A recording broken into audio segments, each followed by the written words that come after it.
Paz seja convosco.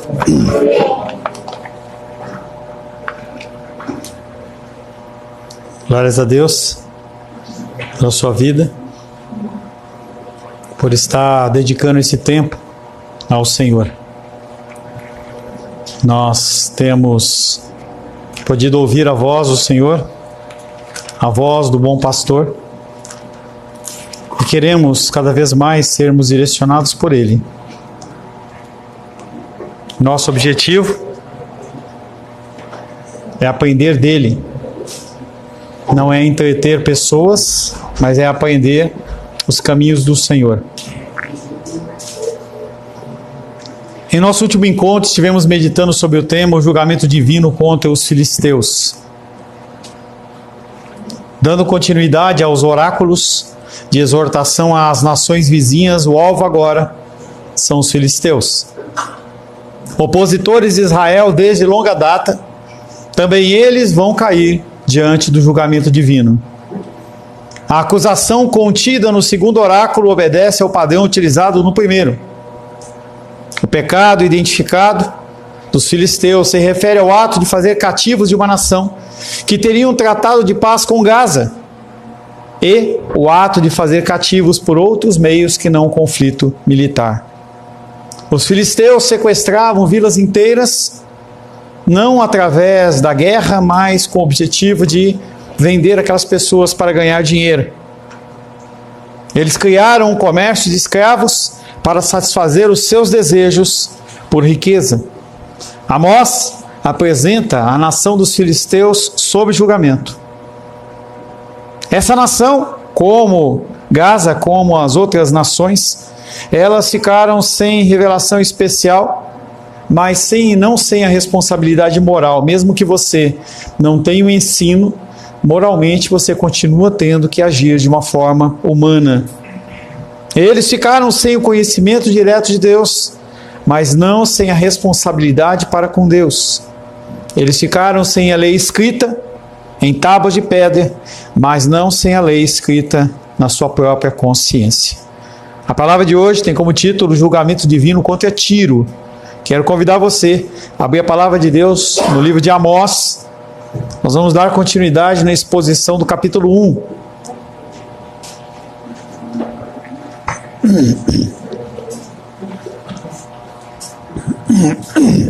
Você está em Amós aí? Amós, capítulo 1. Assim diz a palavra de Deus. Você que não está aleijado, você que não tem nenhum problema físico ou motor, fique em pé em reverência à palavra do Senhor. Assim diz a palavra de Deus.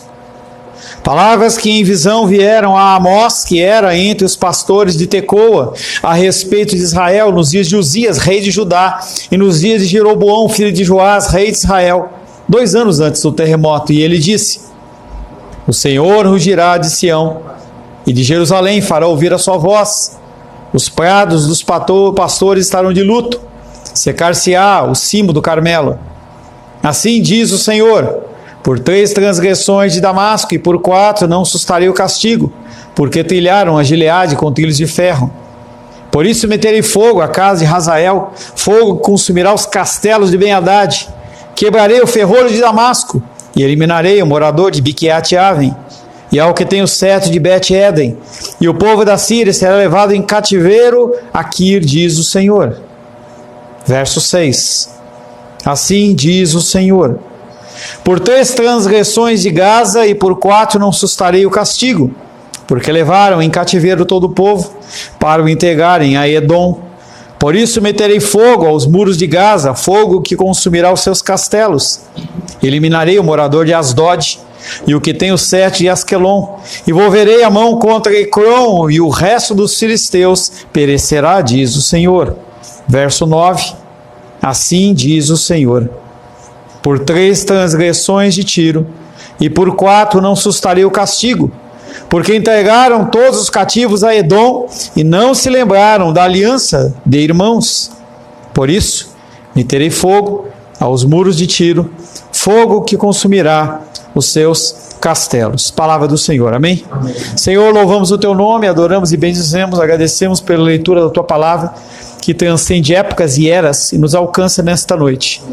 Entendemos, Pai querido, que o Senhor tinha naquela época uma passagem, um ensinamento específico para aquele povo, mas também entendemos, Pai querido, que hoje nós podemos ouvir e extrair da Tua palavra ensinamentos para que nós possamos nos alinhar à Tua vontade, Pai.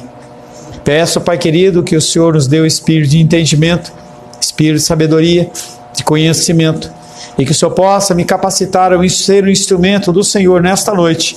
Oro em nome de Jesus. Amém. Podem se assentar. Estamos trabalhando dentro de Amós de uma série de julgamentos. O primeiro julgamento que teve foi contra Damasco, ou Assíria. Depois vem falando sobre Gaza, mas na verdade Gaza era a cidade principal dos filisteus. E agora, esta nação chamada Tiro. Uma nação que aparece por todas as escrituras no Antigo Testamento. Aparece em Ezequiel, aparece em Reis, aparece em Crônicas. Nós vamos ler algumas passagens sobre este povo. O Filipe começa a falar sobre a questão de Davi.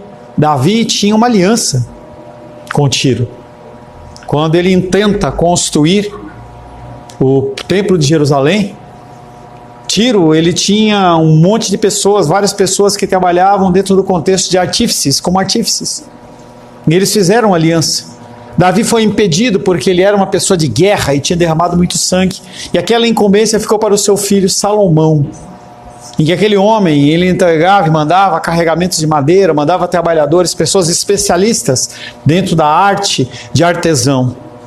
Tiro tem uma função dentro das escrituras que aparece bastante. Os versos que nós vamos meditar nesta noite, versos 9 e 10, assim diz o Senhor: por 3 transgressões de Tiro e por 4 não sustarei o castigo, porque entregaram todos os cativos a Edom e não se lembraram da aliança de irmãos. Por isso meterei fogo aos muros de Tiro, fogo que consumirá os seus castelos. Semana que vem, se Deus assim o permitir, nós vamos falar sobre Edom, que era o que recebia os escravos da Síria, recebia os escravos da Filístia e recebia os escravos também de Tiro. A fonte da mensagem, quem está falando? Novamente, a mensagem contra Tiro, ela aparece com a terminologia, com a mensagem, com a estrutura do mensageiro que nós falamos, que é assim diz o Senhor. Assim diz o Senhor tem a ver com Deus falando. Não tem a ver com o profeta falando, não tem a ver com o homem falando. E as pessoas têm usado essa terminologia de assim diz o Senhor de uma maneira muito irreverente, quando Deus não falou. Quando eu quero autoridade, eu digo que Deus falou, mesmo que Deus não tenha falado. Acusação contra Tiro, por causa da sua grande pecaminosidade. Tiro, ele vai ser julgado. A frase por 3 transgressões e por 4 enfatiza mais uma vez a grandeza dos crimes e remove qualquer dúvida sobre a culpa dos habitantes de Tiro. Não era algo apenas do rei, não era apenas o exército, mas era o povo em geral, que ele era mau. Aquele povo apoiava as decisões do seu rei, do seu exército. Eles eram coadjuvantes dentro dessa história e eles ajudavam todo esse processo de escravidão. 2 cartas escritas do rei de Tiro a outros reis que não estão nas escrituras sagradas, elas removem qualquer dúvida sobre essa condição de Tiro ser má. Eu não tenho essas cartas aqui, também não é o nosso foco. Mas se a gente fosse ler as cartas, mostraria a maldade daqueles homens. Homens que pegavam pessoas naquela cidade, quando as pessoas não se submetiam, tiravam a pele daquelas pessoas e faziam verdadeiros tapetes de pele humana na porta da cidade. Colocavam cabeças daquelas pessoas em estacas para mostrar quão maus eles são. Tiro era assim. E ele era criticado. E ele era atacado. Mesmo encontrando-se nos limites de Azer, uma das tribos de Israel, parecia haver pouco contato entre os israelitas da cidade de Tiro, até o período em que aparece Davi e Salomão. As nações, elas se respeitavam, não havia comunicação entre elas, apenas era uma borda, apenas uma fronteira. E aquela fronteira poderia ser atravessada de um lado para outro, talvez por algum tipo de comércio, mas não havia nenhum tipo de entrosamento entre as duas nações. Hirão, rei de Tiro, enviou provisões de madeira, carpinteiros e peritos em trabalho com pedras para Davi e Salomão construírem o templo em Jerusalém. Isso está lá em 2 Samuel 5:11, 1 Reis 5, de 1 a 12, falando exatamente sobre esse pacto, algo que tem semelhança com aquilo que o Filipe começou a falar. Davi, ele começa a fazer pacto com outras nações que tinham outros deuses, e por ter outros deuses, começou a haver um tipo de afinidade. Cuidado com quem você se aliança. Cuidado com quem você se aliança. Casamento é uma coisa muito séria.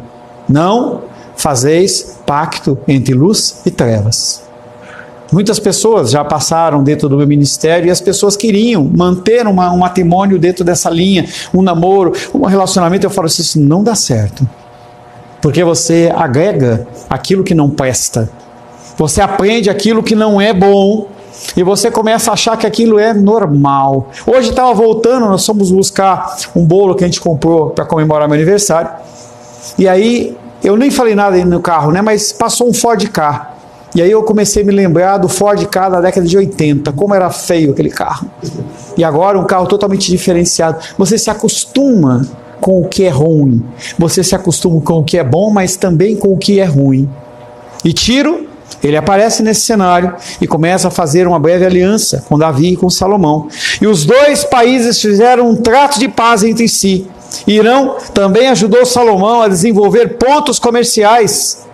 Quase 200 anos mais tarde, Onri, rei de Israel, negociou uma aliança com os fenícios e casou seu filho Acabe com Jezabel, que era filha dos sidônios.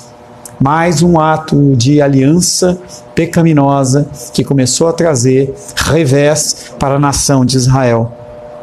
Isso trouxe o surgimento em 1 Reis, capítulo 16, versos 31 a 33, do baalismo, ou adoração a Baal. Algo que ainda não tinha aparecido dentro da nação.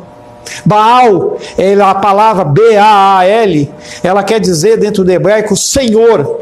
Então, quando aquelas pessoas olhavam para aquela estátua, olhavam para aquele poste, para aquela imagem, eles falavam, ele é o meu Baal, ele é o meu Senhor.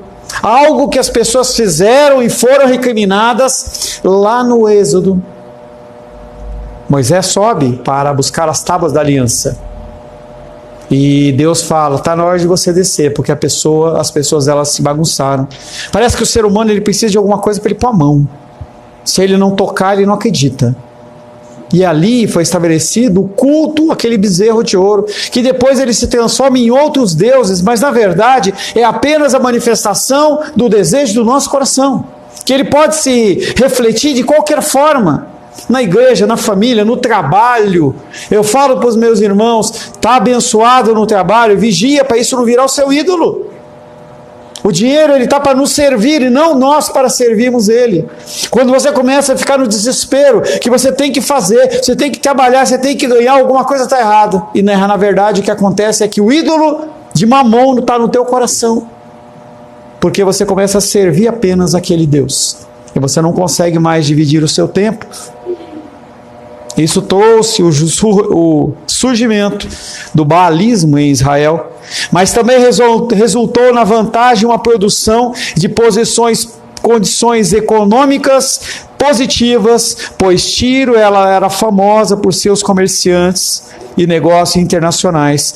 Quando Tiro, que tinha uma aliança com Israel, Helena, tem que ficar em silêncio, tá? Quando Tiro começa a fazer uma aliança com Israel, começa a ver que Israel está começando a ficar poderoso, o que acontece é que eles começam a controlar uma série de áreas, em especial essa área de transporte. Seriam pessoas que faziam o transporte das mercadorias de um lado para outro, deveria ter uma Transparaíso lá naquele meio lá que fazia esse transporte, mas de uma forma má, entendeu? Em que eles não estavam nem aí. O dia do Senhor não era respeitado. Eles paravam diante do muro de Jerusalém e queriam entrar no sábado para fazer comércio. E o rei falava não. E eles dormiam na porta do castelo, lá do templo dos muros. E ele fala assim, ou vocês vão embora, ou nós vamos impedir que vocês no dia do comércio não entrem aqui. Aqueles homens foram embora. porque eles não respeitavam o dia do Senhor. Tiro, ele era importante dentro da rota comercial. Os muitos pecados de Tiro são recontados por Ezequiel, mas Amós e Joel focalizam na imoralidade especial do comércio de pessoas. Além de comercializar fora do local, fora do tempo, eles também vendiam e compravam pessoas. E aí a palavra de Deus diz: não sustarei o castigo, não vou aliviar a minha mão.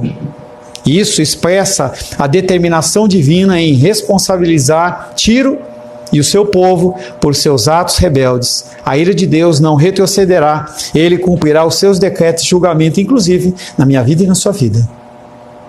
A diferença é que a ação de Deus sobre aqueles que são filhos é que não há destruição, mas causa dor. A dor, ela não está eliminada. A dificuldade, ela não está eliminada.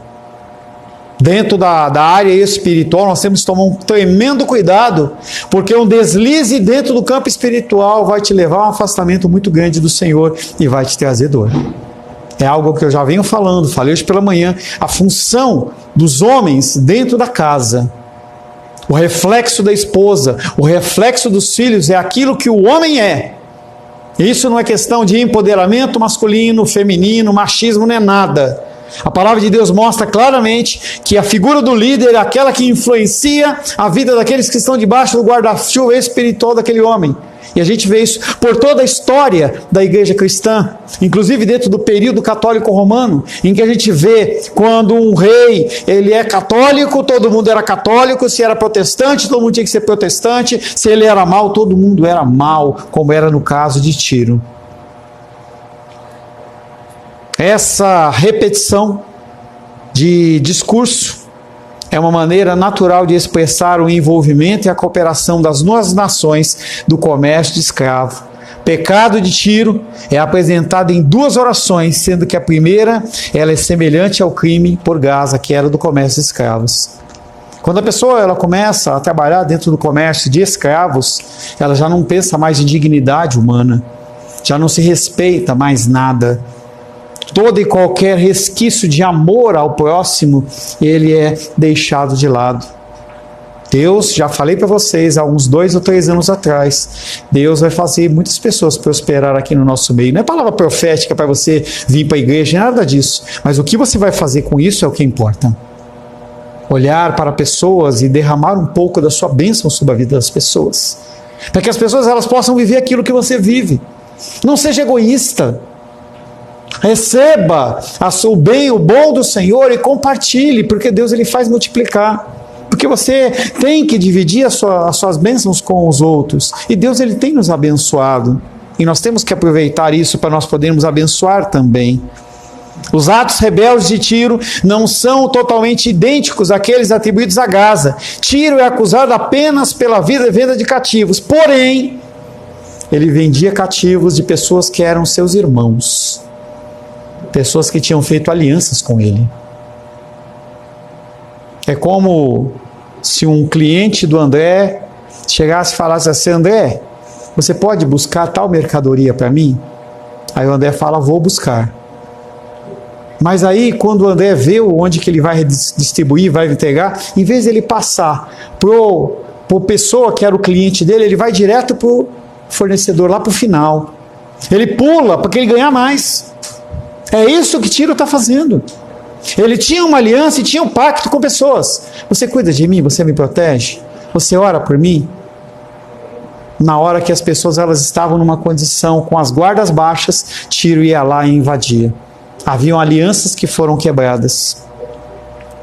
Um cenário mais preciso é indicado na frase: e não se lembraram da aliança dos seus irmãos. Ainda que esses crimes pudessem ter sido cometidos contra alguns de outra cidade fenícia, seus próprios irmãos, muitos implicavam a quebra de um tratado com algum país desconhecido. Havia um pacto e havia uma aliança que foi quebrada. É algo que a palavra de Deus trata a respeito de voto. Não faça votos, mas se você fizer, os cumpra. Casamento é um dos votos mais importantes dentro da vida cristã. E a gente vê muitos homens e mulheres abrindo mão desses votos, simplesmente por causa de detalhes, porque não quer sofrer, porque votos não foram feitos para serem quebrados. A quebra da aliança de irmãos com Israel, porque foi feito um pacto lá com Davi, foi feito um pacto lá com Salomão, foi quebrado através dessa venda de escravos, inclusive judeus, a Edom. E Tiro foi o primeiramente estabelecido nos reinados de Salomão, mas ele esqueceu disso. 1 Reis capítulo 5, verso 1 e verso 12. 1 Reis capítulo 5,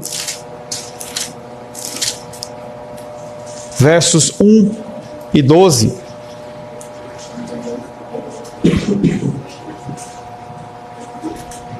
Enviou também Hirão, rei de Tiro, os seus servos a Salomão, porque ouviram que ungiram a Salomão rei em lugar de seu pai, pois Hirão sempre fora amigo de Davi. Verso 12. Deu o Senhor sabedoria a Salomão, como lhe havia prometido. Havia paz entre Hirão e Salomão, e fizeram ambos entre si aliança. 9, versos 11 a 14.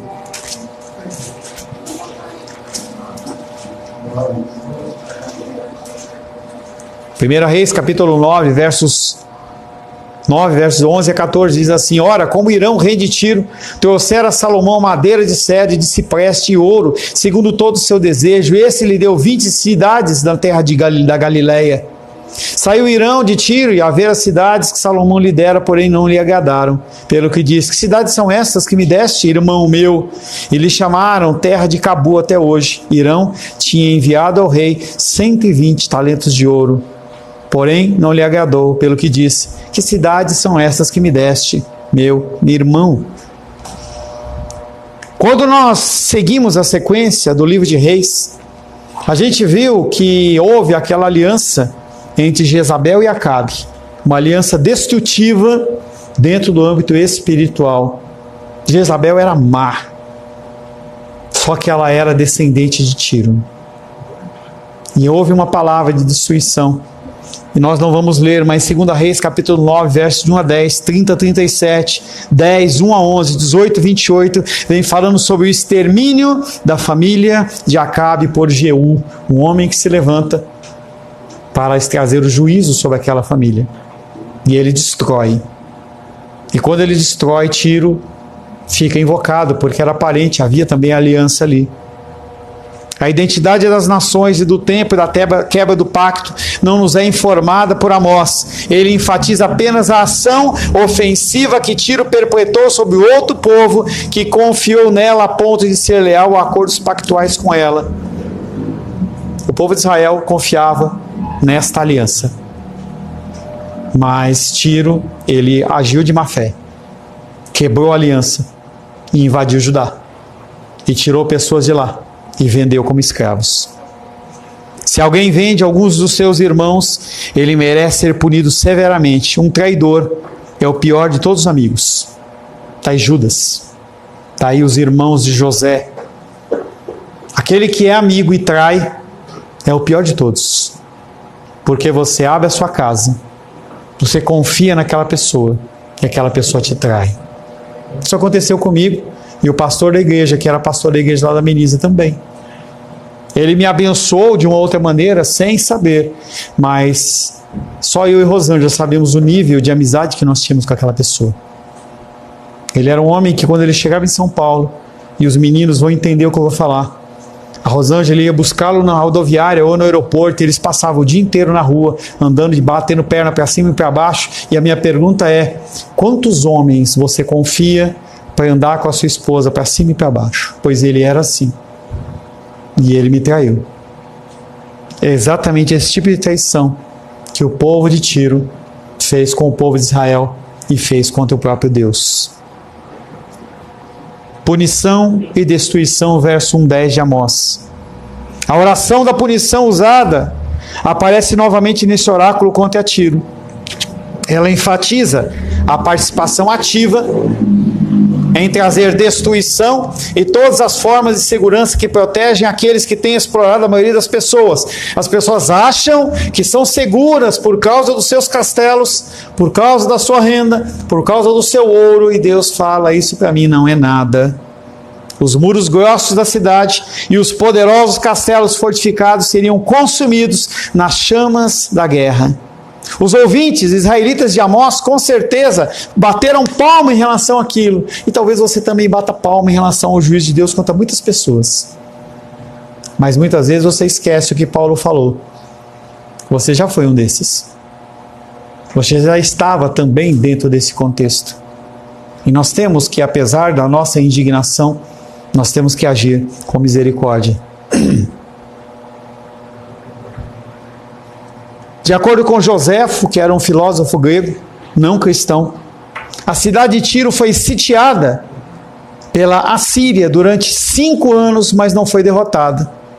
Ele descreve também 13 anos do sítio, que era aquela cidade sendo totalmente rodeada pelos inimigos, ninguém entra e ninguém sai. Por 13 anos, a cidade de Tiro, ela passou por estado de sítio. E a gente vê uma profecia dada lá em Ezequiel, capítulo 26 e capítulo 29, trazendo para Tiro a possibilidade da recuperação, do arrependimento, mas que aqueles homens também não querem. Qual a semelhança disso com você? Toda. Você tem ouvido a palavra de Deus e você continua caminhando no teu caminho de pecaminosidade porque você acha que aquilo não é tão pecaminoso assim. A profecia de Deus vem sobre Tiro e depois vem a destruição na sequência. Você vai esperar algo perto da destruição para você converter o seu coração? A mudar realmente o seu modo de agir, o seu modo de pensar?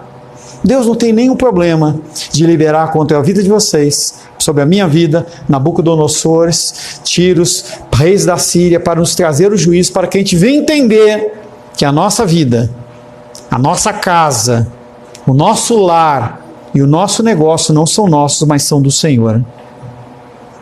No que se refere a essa passagem de Amós, a lei escrita na consciência e explicada em termos de relacionamentos humanos, sem dúvida, Tiro tinha muitos erros, crenças, ritos religiosos que nem sequer foram mencionados na passagem.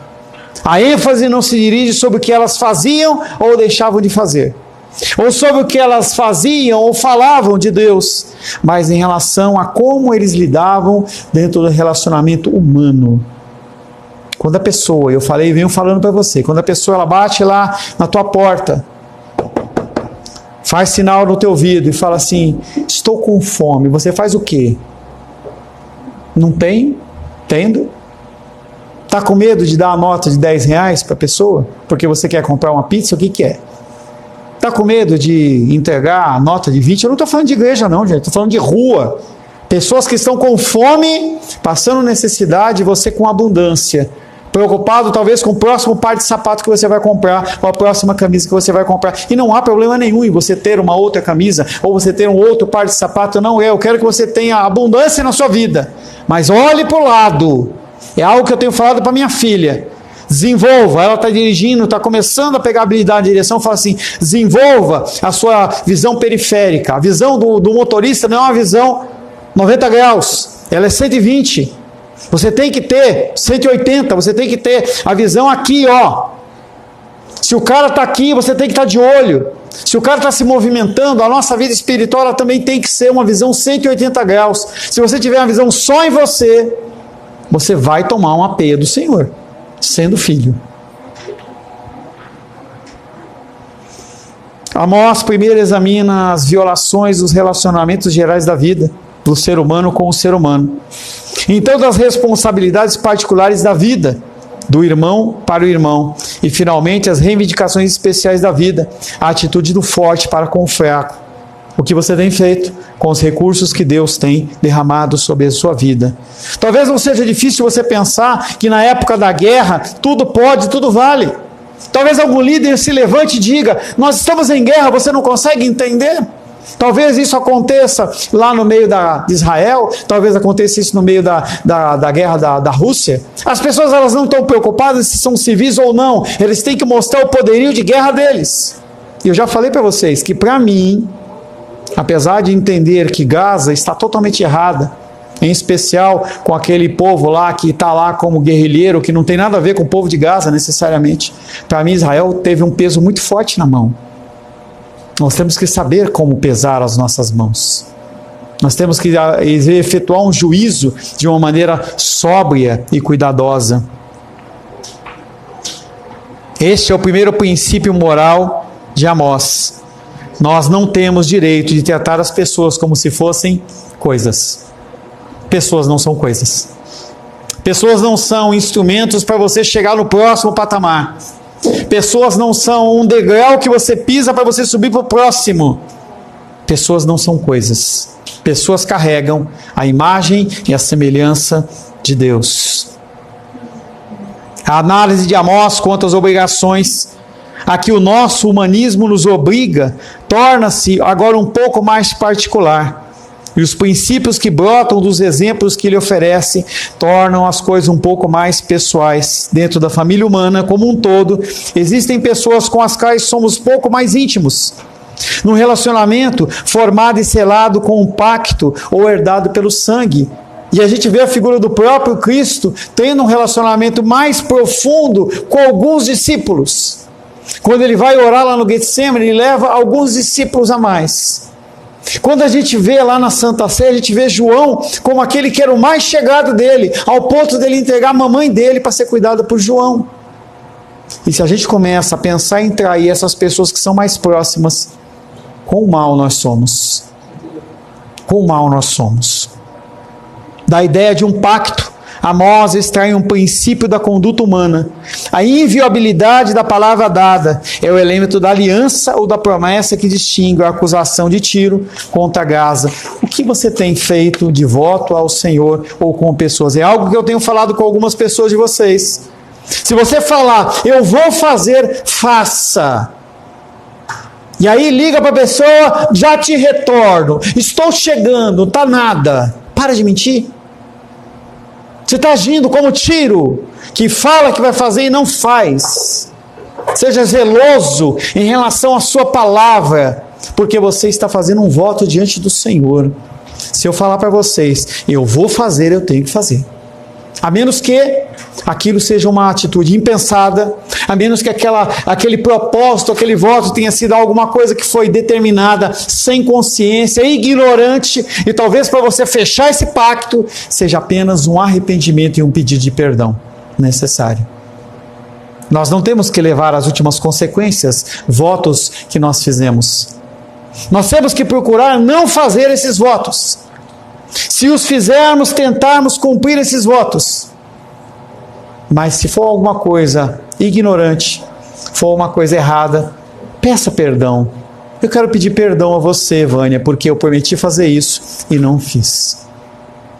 Uma pessoa que ela é um emblema disso aí, numa condição errada, chama-se Herodes. Herodes estava na festa dele de aniversário, bebeu por vários dias, acordava e bebia e acordava. E aí apareceu Herodias, que era filha de uma moça. Era Herodias? Não, é Salomé, né? Fugiu agora. Salomé era a mãe. Beleza, obrigado. E aí havia uma acusação de João Batista em relação a esse relacionamento. Porque Herodes se relacionava com a esposa do seu irmão. E João Batista batia de frente. E aquela mulher odiava João Batista, porque ela expunha o pecado dele. E aí João Batista não, Herodes, olha lá, aquela filha dele começa a dançar uma dança muito sensual, e ele olha para aquela moça e fala assim, eu dou o que você quiser, até metade do meu reino. E ela olha para ele, vou perguntar para minha mãe o que ela quer. E a mãe fala, pede a cabeça de João Batista. E aquele homem, em vez de voltar atrás e falar assim, sinto muito, isso eu não posso te dar. Com medo e temor dos homens, ele vai e executa aquele juízo. Um juízo que é condenável. E ele não deveria fazer isso. Quantos votos nós cumprimos de uma maneira errônea e quantos votos nós deixamos de cumprir sem pedir perdão por aquilo que nós estamos fazendo? A atitude absolutamente honrosa para Herodes, como para nós, seria, sinto muito.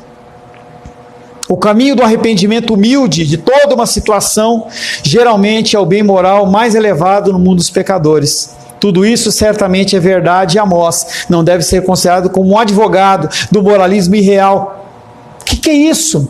Nós vivemos numa sociedade em que todos os padrões que você conhecia, eles vão ser derrubados e destruídos.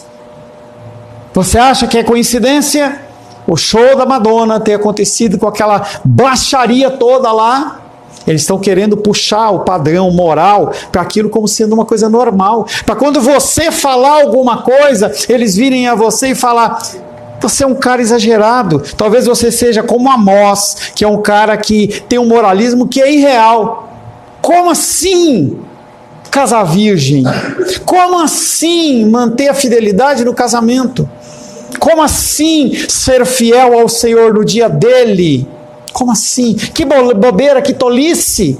Estava vendo lá na internet, lá apareceu um vídeo de uma igreja, num louvor, um cara, literalmente uma drag queen, sendo em pé lá no altar, cantando uma música de louvor e adoração ao Senhor, e o cara chamou a atenção. Quando eu entrei nos comentários, estava lá: eu não conheço esse Jesus que ele é um Jesus retalhador, um Jesus que não aceita o amor. É isso que nós estamos indo para viver.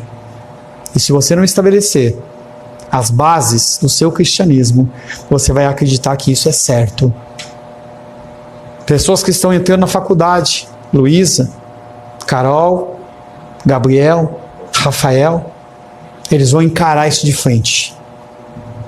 As outras gerações, Pedro, Daniel, Manu, Helena, Heloísa, eles vão encarar mais séria a coisa ainda, porque eles vão falar assim: não, isso que você está falando é tolice. E se não houver, cadê a Heloísa? Alguém está olhando lá? Tá? Se não houver uma base, a pessoa se perde. Quando a Luísa, ela estava começando a procurar uma faculdade para fazer, eu tinha um firme propósito no meu coração: não vai fazer o UNB, porque o perigo dessa incidência, dessas ideias, desses ensinos sobre a cabeça de uma pessoa que está sendo formada ainda é muito forte. E por mais que o ensino seja bom, por mais que seja reconhecido, eu prefiro que a minha filha não tenha um ensino melhor, mas tenha um padrão moral, do que ao contrário.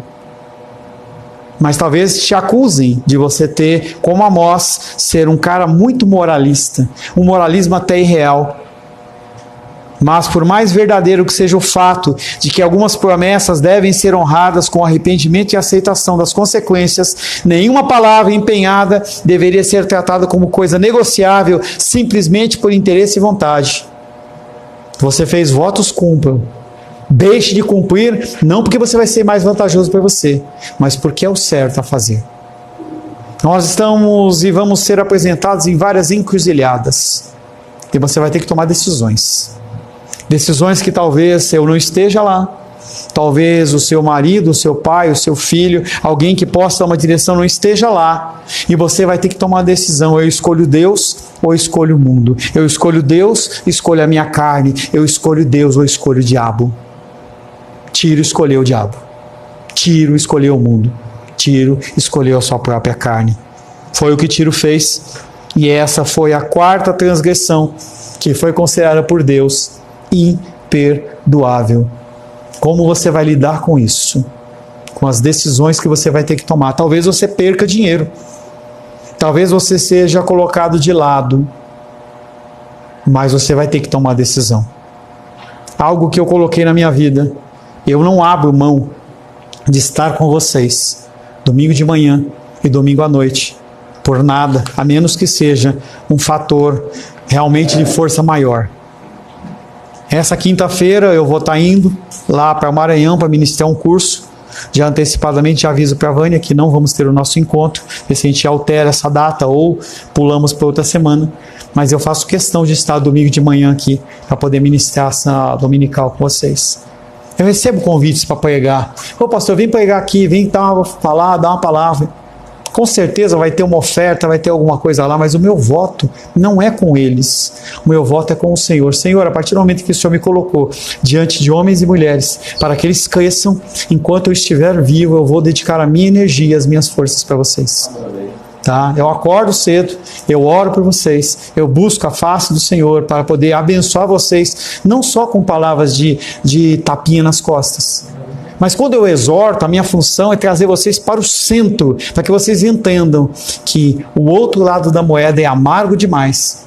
Se você quiser conhecer esse lado amargo, eu deixo você ir, porque você tem o seu arbítrio no sentido de fazer o que você quer nessa terra. Você não tem o arbítrio em relação à sua salvação, mas você pode escolher, você pode fazer coisas. Quando eu vejo, eu alerto. Se você quer seguir, eu deixo. E quando o barco bate nas pedras, eu vou estar lá junto com você, para ajudar você a reconstruir de novo o cálice. E eu achei muito interessante, eu estava vendo essa semana uma ministração que eu coloco para vocês lá no grupo da igreja, que dentro da cultura japonesa, eu acho que é japonesa ou chinesa, acho que é japonesa, quando um vaso precioso se quebra, o remendo deles é feito com ouro, para que aquele vaso ele não seja só restaurado, mas que ele seja um vaso restaurado ainda mais precioso. Toda vez que você receber uma palavra de exortação desse altar, saiba que o objetivo é fazer com que você seja mais precioso ao Senhor. Amém? Senhor, em nome de Jesus, louvamos, adoramos e bendizemos o Teu nome. Queremos, Pai querido, colocar mais uma vez a nossa vida, o nosso coração na Tua presença, pedindo a Ti, Pai querido, que o Senhor nos abençoe, que nós possamos, Pai querido, ouvir a voz do bom pastor, que nós possamos discernir, Pai, aquilo que é bom, aquilo que não é bom, aquilo que Te glorifica e aquele que não Te glorifica, Pai, e possamos alinhar a nossa vida cada vez mais, segundo a imagem e figura do nosso Senhor Jesus Cristo. Oramos em nome de Jesus. Amém. Graças ao nosso bom, querido e amado Deus.